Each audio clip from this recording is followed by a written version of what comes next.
Dr. Seward's diary continued.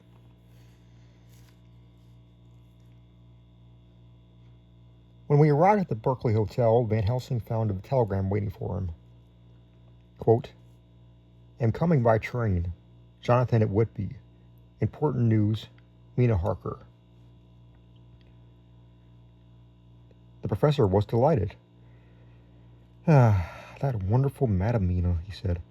Pearl among women. She arrived, but I cannot stay.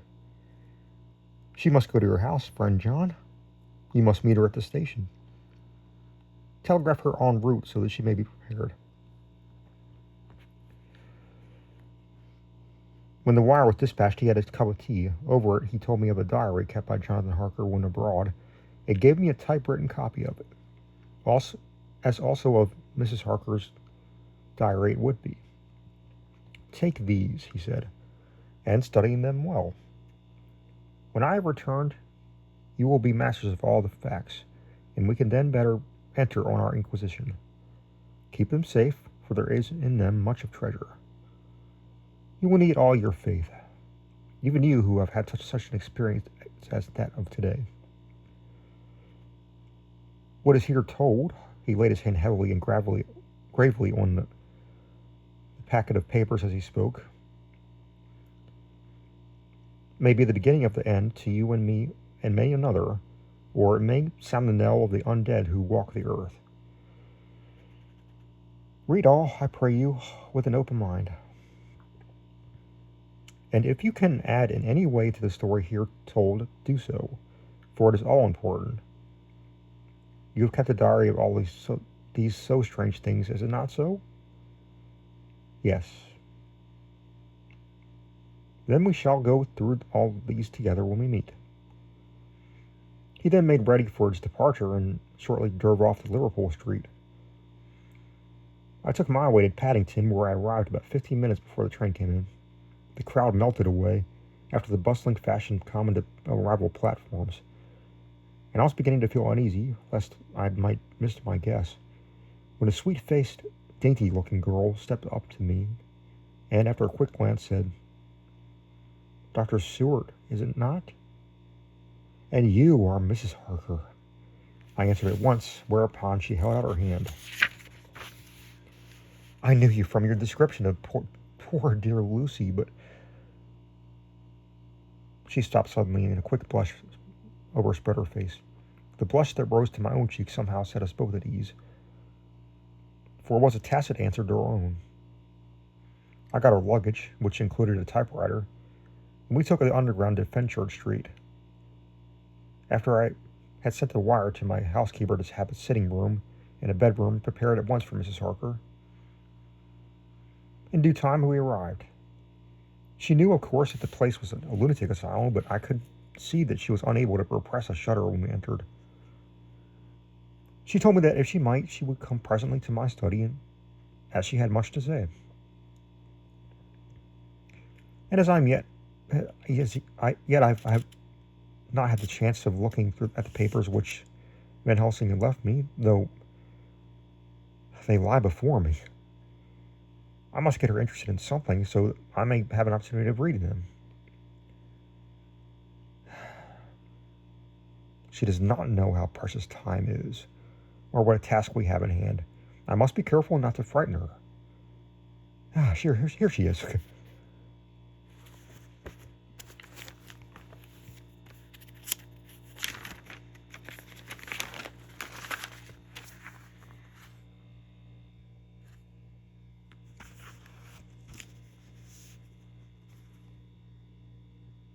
Mina Harker's Journal, 29 September.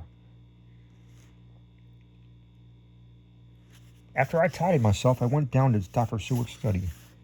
At the door I paused a moment, for I thought I heard him talking with someone.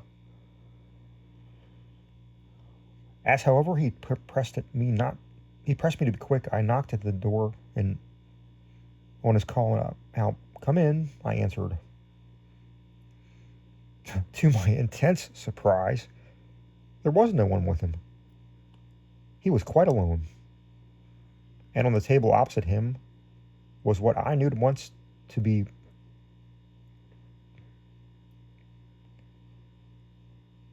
from the description of a photograph. I'd never seen one and was much interested. I hope I did not keep you waiting, I said, but I stayed at the door, and as I heard you talking, and I thought someone was with you. Oh, he replied with a smile. I was only entering my diary. Your diary? I asked him in surprise. Your diary? Yes, he answered. I keep it in this. As he spoke, he laid his hand on the phonograph. I felt quite excited over it and blurted out, Why, this speaks even shorthand. May I hear it say something? Certainly, he replied with alacrity, and stood up to put in train for speaking. Then he paused, and a troubled look overspread his face. The fact is, he began awkwardly, I only keep my diary in it, and it is entirely, almost entirely about my cases.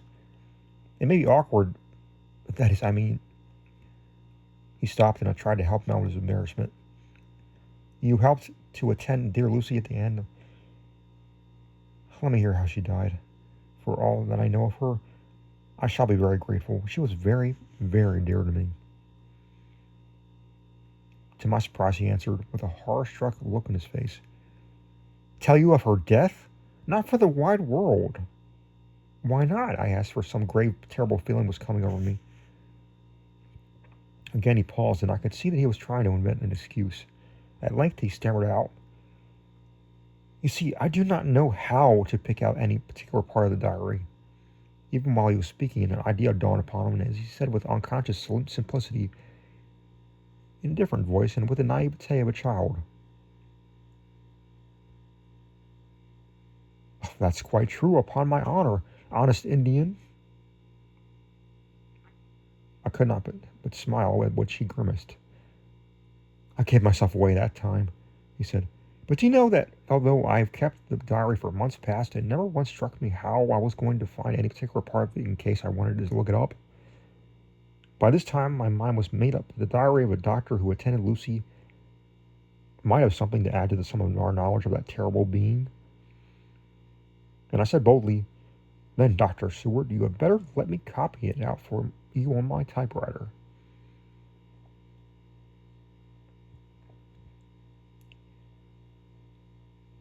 He grew to a positively deathly power as he said, No, for all the world, I wouldn't let you know that terrible story. Well, then it was terrible. My intuition was right. For a moment, I thought, and as my eyes ranged around the room, unconsciously looking for something on it or some opportunity to aid me, they lit upon a great patch of typewriting on the table. His eyes caught the look in mine, and without his thinking, followed their direction. As they saw the parcel, he realized my meaning. You do not know me, I said. When you have read those papers, my own diary, and my husband's also, which I have typed, you will know me better. I have not faltered in giving every thought of my own heart in this cause. But of course you did not know me yet. I must not expect you to trust me so far. He certainly is a man of noble nature. Poor dear Lucy was right about him. He stood up and opened a large drawer in which were arranged in order a number of hollow cylinders of metal covered with dark wax, and said, You are quite right. I did not trust you because I didn't know you, but I know you now, and let me say that I should have known you long ago. I know that Lucy told you of me. She told me of you, too. May I make the only atonement in my power? Take the cylinders and beat them.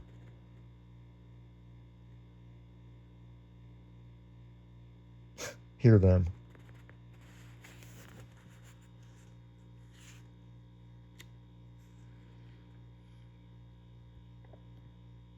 The first dozen of them are personal to me, and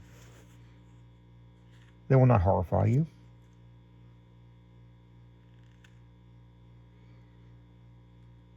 Then you will know me better.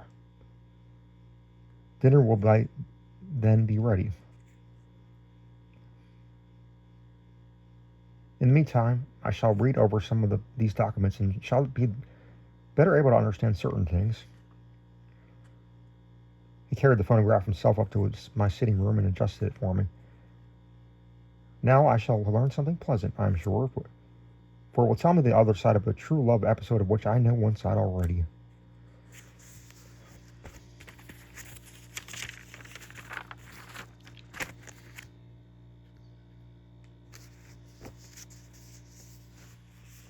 Dr. Seward's Diary, 29 September.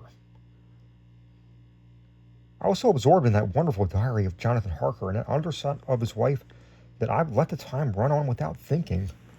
Mrs. Harker was not down when the maid came to announce dinner, so I said, "Yeah, she is possibly tired. Let dinner wait an hour." And I went on with my work. I had just finished Mrs. Harker's diary when she came in. She looked sweetly pretty, but very sad, and her eyes were flushed with crying. This somehow moved me very much. Of late, I have had cause for tears, God knows.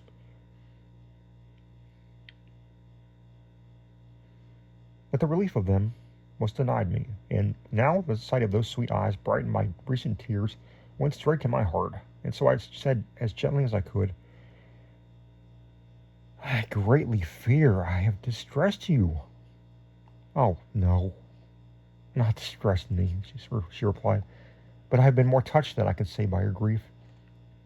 That is a wonderful machine, but it is cruelly true. It told me, in its very tones, the anguish of your heart. It was like a soul crying out to Almighty God. No one must hear them spoken ever again. See, I have tried to be useful. I have copied out the words on my typewriter, and none other need now hear your heartbeat as I did. No one need ever know, shall ever know," I said in a low voice. She laid her hand on mine and said very gravely, "Ah, but they must." "Must? What? But why?" I asked. "Because it is part of the terrible story. A part of poor Lucy's death and all that led to it. Because in the struggle in which we have before us to rid the earth of this terrible monster, we must have all the knowledge and all the help which we can get. I think that the cylinders which you gave me contain more than you intended me to know. But I can see that there are in your record many lights to this dark mystery. You will let me help you, will you not? I know all to a certain point, and I see already, though your diary took me only to 7 September,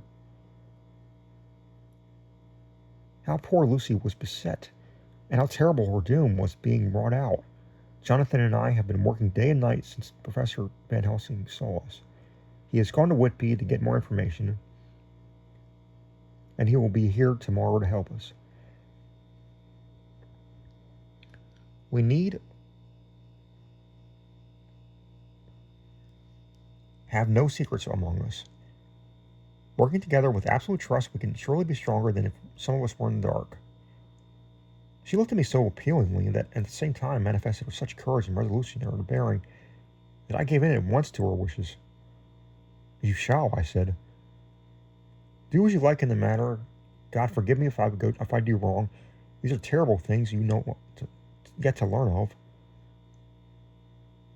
But if you have so far traveled on the road to poor Lucy's death, you will not be content, I know, to remain in the dark. Nay, the very end, may give you a gleam of peace.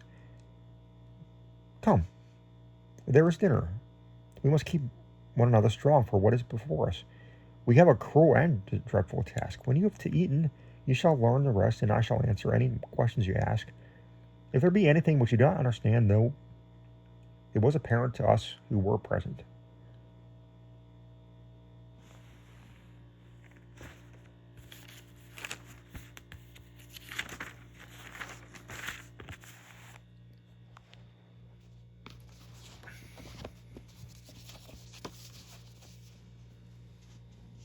Mina Harker's Journal, 29 September. After dinner, I came with Dr. Seward to his study. He brought back the phonograph from his room, and I took a chair and arranged the phonograph so that I could touch it without getting up, and showed me how to stop it in case I should want to pause. Then he very thoughtfully took a chair with his back to me so that I might be as free as possible, and began to read. I put the forked metal to my ears and listened.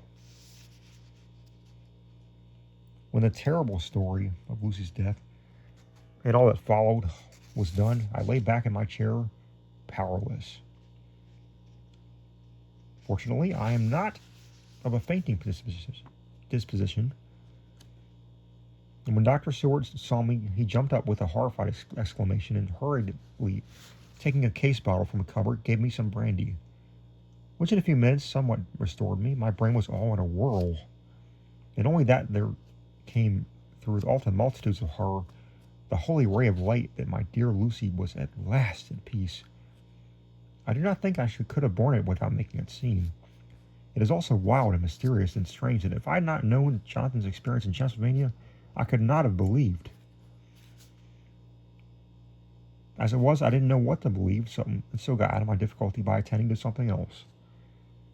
I took the cover off my typewriter and said to Dr. Seward, "Let me write all this down now. Out. Now. We must be ready for Dr. Van Helsing when he comes. I sent a telegram to Jonathan to come on here when he arrives in London from Whitby.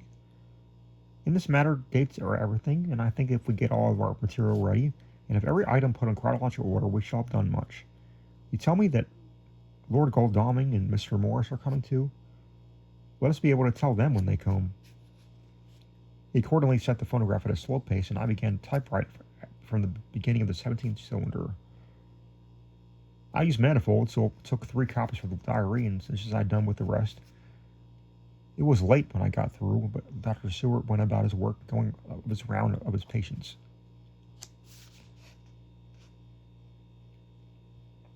When he had finished, he came back and sat near me reading, so that I did not feel too lonely whilst I worked. How good and thoughtful he is. The world seems full of good men, even if there are monsters in it. Before I left, I remembered what Jonathan put in his diary of the professor's perturbation at reading something in an evening paper at the station at Exeter, so seeing Dr. Seward keep his newspapers, I borrowed the files from the Westminster Gazette and the Pall Mall Gazette and took them to my room. I remember how much the Telegraph and the Whitby Gazette, of which I made cuttings, had helped us to understand the terrible events at Whitby when Count Dracula landed, so that I shall look through the evening paper since then, and perhaps I shall get some new light. I am not sleepy, and the work will help to keep me quiet.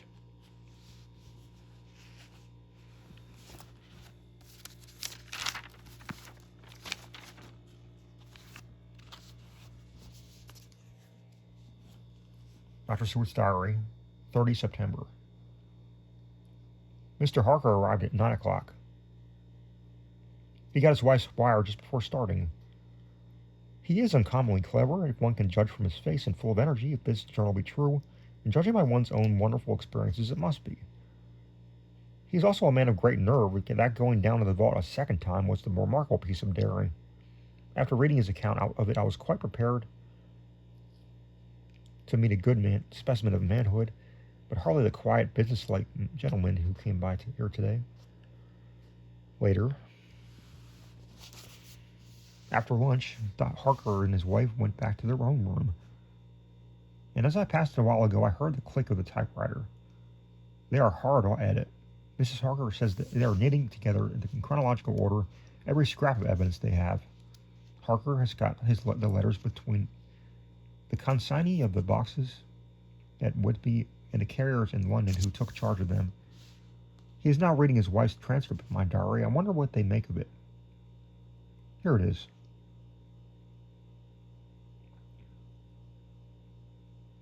Strange that it never struck me that the very next house might be the Count's hiding place. Goodness knows that we had enough clues from the conduct of the patient Renfield. The bundle of letters relating to the purchase of the house were with the transcript. Oh, if we had them earlier, we might have saved poor Lucy. Stop. That way madness lies. Harker has gone back and is again collecting material. He says that by dinner time they will be able to show a whole connected narrative. He thinks that in the meantime I should go see Renfield, as hitherto he has been sort of an index to the coming and going of the Count. I hardly see this yet, but when I get at the dates I suppose I shall. Oh, what a good thing Mrs. Harker put my cylinders into type. We never could have found the dates otherwise.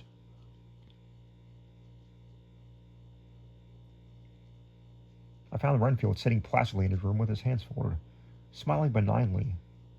At the moment he seemed as sane as anyone I ever saw. I sat down and talked with him on a lot of subjects, all of which he treated naturally. He then of his own accord spoke of going home, a subject he had never mentioned to my own knowledge during his sojourn here. In fact, he spoke quite confidently of getting his discharge at once. I believe that had I not had the chat with Harker and read the letters and the dates of his outbursts, I should have been prepared to sign for him and after a brief time of observation. As it is, I am darkly suspicious. All those outbreaks were in some way linked with the proximity of the Count. What then does this absolute content mean? Can it be that his instinct is satisfied as to the vampire's ultimate triumph? Stay. He is himself zoophagous. In his wild ravings outside the chapel door of the deserted house, he always spoke of quote-unquote master. This all seems confirmation of our idea. However, after a while I came away. My friend is just a little too sane as present to make it safe to probe him too deep with questions. He might begin to think, and then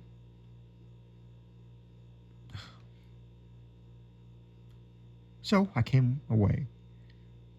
I mistrust these quiet moods of his, and so I've given the attendant a hint to look closely after him and to have a straight waistcoat ready in case of need.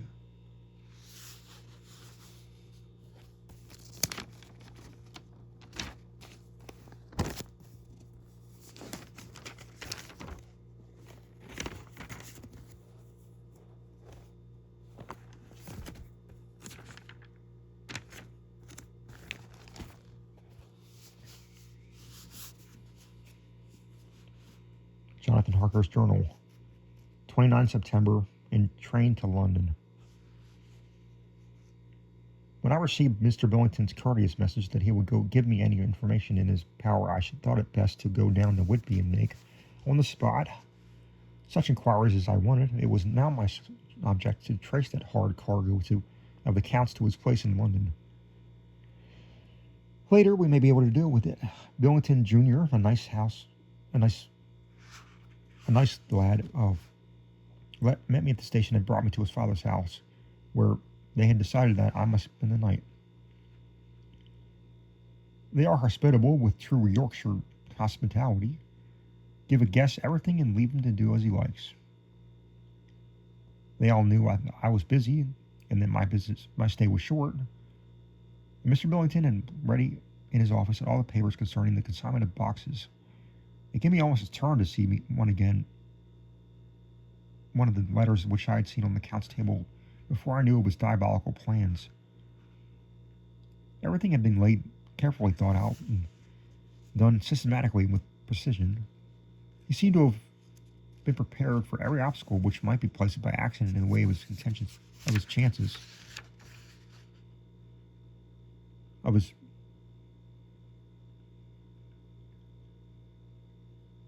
He seemed to have been prepared for every obstacle which might be placed by accident in the way of his intentions in being carried out. To use an Americanism, he had taken no chances, and the absolute accuracy with which his instructions were fulfilled was simply the logical result of his care. I saw the invoice and took note of it. Quote, 50 cases of common earth to be used for experimental purposes. Unquote. Also, the copy of the letter to Carter Patterson, in the reply. Of both these, I got copies. This was all information Mr. Billington could give me, so I went down to the port and saw Coast Guards, the customs officers, and the harbor master, who kindly put me in communication with the men who had actually received the boxes. Their tally was exactly with the list, and they had nothing to add to the simple description, 50 cases of common earth, except that it was dry work. One of them added that it was hard lines, that it wasn't any gentleman, quote, such like as yourself, squire, unquote, to show some sort of appreciation of their efforts in liquid form. Another put a writer that the thirst then generated was such then that even the time which had elapsed had not completely allayed it. Needless to add, I took careful before leaving to lift forever inadequately this source of reproach. 30 September. The station master was good enough to give me a line to his old companion in the station master at King's Cross, so that when I arrived there in the morning, I was able to ask him about the arrival of the boxes. He too saw that their tally was correct with the original invoice. The opportunities of acquiring an abnormal thirst of here had been limited. A noble use of them had, however, been made, and again I was compelled to deal with the result in ex post facto manner. From thence I went to Carter Patterson's central office, where I met with the utmost courtesy. They looked at the transaction in their day book and letter book, and at once telephoned to their King's Cross office for more details. By good fortune, the men that did the teaming were waiting for work, and the official at once sent them over, sending also by one of them the waybill and the papers connected with the delivery of the boxes at Carfax. Here again I found the tally agreeing exactly. The carrier's men were able to supplement the paucity of the written words with a few more details. These were, I shortly found, connected with almost solely with the dusty nature of the job, and the consequent thirst engendered in the operators. On my affording an opportunity through the medium of the currency of the realm, of the laying at a later period of this beneficial evil, one of them remarked, "That air house, Governor, is the rummiest I was ever was in. Blime. But it ain't been touched since 100 years. There was dust that thick in the place that you might have slept on it without hurting of your bones, and the place was that neglected that you might have smelled old Jerusalem in it. But the old chapel that took the site, that did. But took the cake, that did. Me and my mate, we thought we wouldn't never get quick enough. Lord, I wouldn't have taken less nor a quid a moment to stay there after dark. Having been in the house, I could well believe him, but if I knew what I know, he would, I think, have raised his terms. Of one thing I am now satisfied, that all the boxes which arrived at Whitby from Varna in the Demeter were safely deposited in the old chapel at Carfax. There should be 50 of them there, unless any have been removed. As from Dr. Sewett's diary, I fear. I shall try to see the carter who took away the boxes from Carfax when Renfield attacked them. By following up this clue, we may learn a good deal.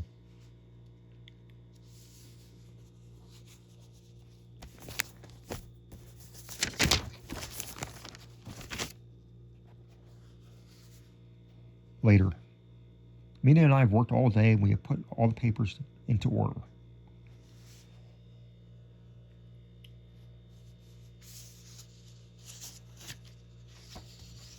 Mina Harker's Journal, 30 September.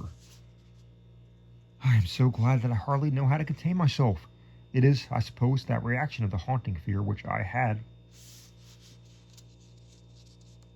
that this terrible affair at the reopening of his old wound that might act detrimentally on Jonathan. I saw him leave for Whitby with as brave a face as could, but I was sick with apprehension. The effort has, however, done him good. He was never so resolute, never so strong, never so full of volcanic energy at present. It is just as that dear, good Professor Van Helsing said, he is true grit, and it improves under strain that would kill a weaker nature. He has come back full of life and hope and determination. We've got everything in order for tonight. I feel myself quite wild with excitement. I suppose one ought to pity anything so haunted as the Count. That is just it. This thing is not human, not even a beast. To read Dr. Seward's account of poor Lucy's health and what followed is enough to drive the springs of pity in one's heart. Later, Lord Godalming and Mr. Morris arrived earlier than we expected. Dr. Seward was out on business and had taken Jonathan with him, so I had to see them. It was to me a painful meeting, for it brought back all of dear Lucy's hopes of only a few months ago. Of course, they had heard Lucy speak of me, and it seemed that Dr. Van Helsing, too, had been quite, quote-unquote, blowing my trumpet, as Mr. Morris expressed it. Poor fellows, neither of them is aware that I know all about the proposals that they made to Lucy. They did not quite know what to say or do, as they were ignorant of the amount of my knowledge, so they had to keep on neutral subjects. However, I thought the matter over and came to them the conclusion that the best thing I could do was to post them on the affairs right up to date. I knew from Dr. Stewart's diary that they had been at Lucy's death, her real death, and I need not fear to betray any secret before the time, so I told them as well as I could that I read all the papers and diaries, and that my husband and I, having typewritten them, had just finished putting them in order. I gave them each a copy to read in the library. When Lord Godalming got his and turned it over, it does make a pretty good pile. He said, "Did you write all this, Mrs. Harker?" I nodded, and he went on. "I don't quite see the drift of it, but you people are all so good and kind and have been working so earnestly and so energetically that all I can do is to accept your ideas blindfolded and try to help you. I have one lesson already in accepting facts, that you should make a man humble to the last hour of his life. Besides, I know you love my Lucy." Here he turned away and covered his face with his hands. I could hear the tears in his voice. Mr. Morris, with instinctive delicacy, just laid a hand for a moment on his shoulder and then walked quietly out of the room. I suppose there is something in a woman's nature that makes a man free to break down before her and express his feelings on the tender or emotional side without feeling derogatory to his manhood. For when Lord Godalming found himself alone with me, he sat down on the sofa and gave way utterly and openly. I sat down beside him and took his hand. I hope he didn't think it too far of me, and that if he ever thinks of it afterward, he will never have such a thought. There I wronged him. I know he never will. He is too true a gentleman, I said to him, for I could see that his heart was breaking. I loved dear Lucy. I know what she was to you, and what you were to her, and she and I were like sisters, and now she is gone. Will you not let me just be like a sister to you in your trouble? I know what sorrows you have had, though I cannot measure the depth of them. If sympathy and pity can help you in your affliction, won't you let me be of some little service for Lucy's sake?" In an instant, the poor dear fellow was overwhelmed with grief. It seemed to me that he had of late been suffering in silence found a vent at once. He grew quite hysterical, and raising his open hands, beat his palms together in a perfect agony of grief. He stood up and then sat down again, and tears rained down on his cheeks. I felt an infinite pity for him. and opened my arms unthinkingly. With a sob, he laid his head on my shoulder and cried like a weary child, whilst he shook with emotion.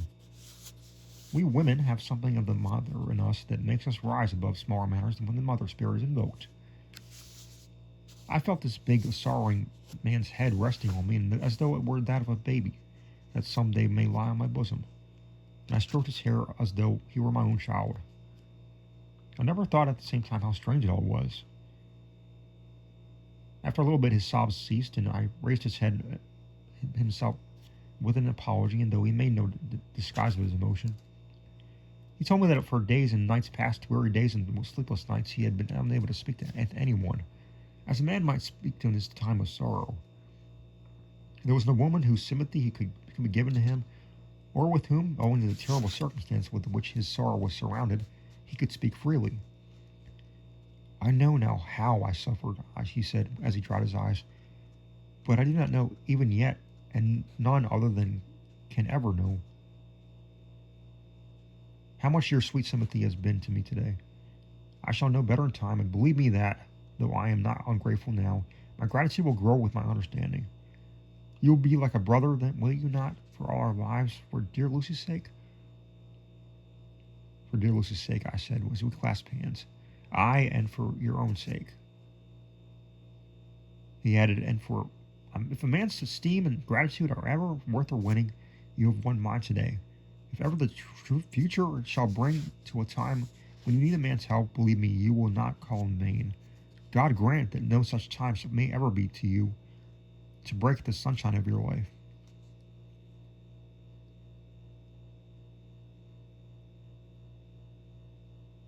But if it should ever come, promise me that you will let me know. He was so earnest and his sorrow was fresh that I felt it would comfort him. So I said, I promise. As I came along the corridor, I saw Mr. Morris looking out of a window. He turned as he heard my footsteps. How is Art? He said. Then noticing my red eyes, he went on. Ah, I see you have been comforting him. Poor old fellow, he needs it. No one but a woman can help him when he is in trouble with the heart, and it had no one to comfort him.